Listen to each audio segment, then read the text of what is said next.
all, and many of you already know that my dad worked for a lot of people. He did a lot of work. But anyway, as we was going traveling through the city, he was just going out every street. It seemed like it was just every other street. And he said, girl, I work down this street. And I was going, I said, Dad, that street too? And then he said, yeah, girl. He said, yeah, girl, I worked all over the place. And then I remember that I was on the way down that Tuesday when we came down, I was telling my husband that, I said, oh, what my poor mama gonna do? I knew she had a lot of work that she needed done to the house. But then I remember when I got home that Tuesday, my sister Patricia was there. And she was sitting in the dining room, and I noticed that she was just smiling, and her face seemed like it was just glowing. And then as I walked through the dining room, she told me, she said, girl, look what Daddy did. When I got home, it was the most beautiful sight I'd ever seen that day. He had redone the floors, the ceilings, and the walls. And then I knew my dad's daughter was finally dead.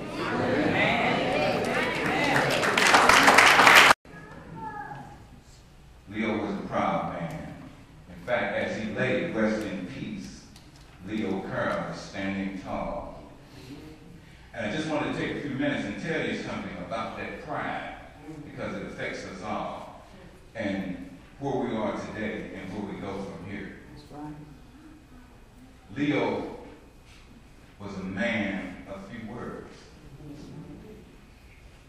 His gift in life was touching souls, actually, touching people with his hands and his heart. That's what he did, and that's how he lived.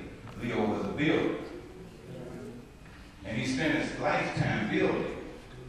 When he was fishing, he was building. When he sat in his favorite chair, he was building. When he walked by the waters, when he gave a fish fry, he was building. When we put it in perspective, some people might say that Leo was a master builder. And I say that because Leo did more than just build homes. He did more than renovate, repair, and restore.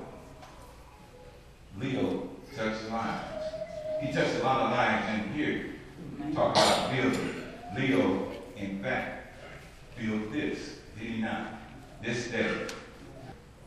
I wrote a poem for my grandfather, and I titled it Stingy, because it's going to be hard for me to share him with heaven. No farewell words were spoken, no time to say goodbye. My granddad gone away, and all I do is cry.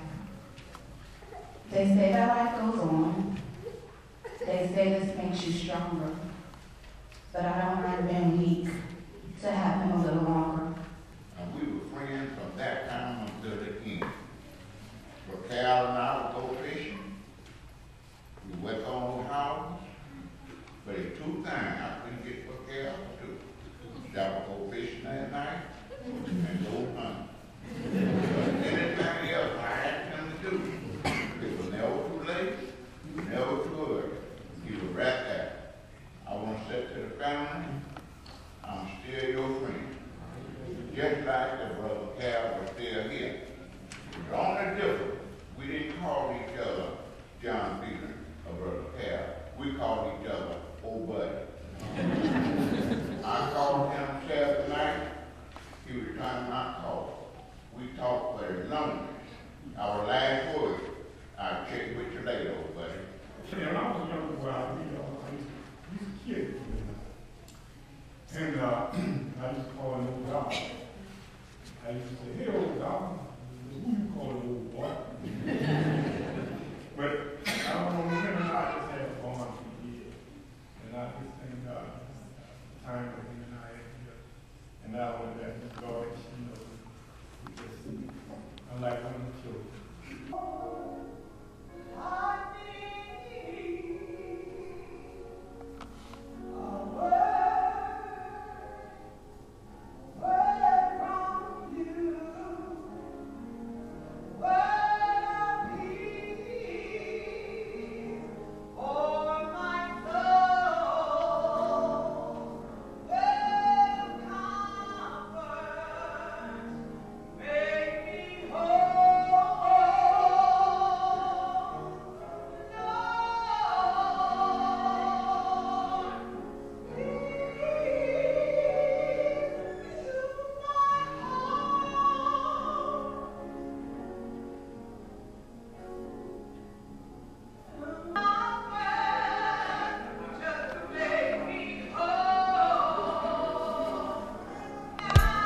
You know, back in the day when we used to have testimony service, my mama would stand up on her feet and she'd throw her head back and sing songs like this.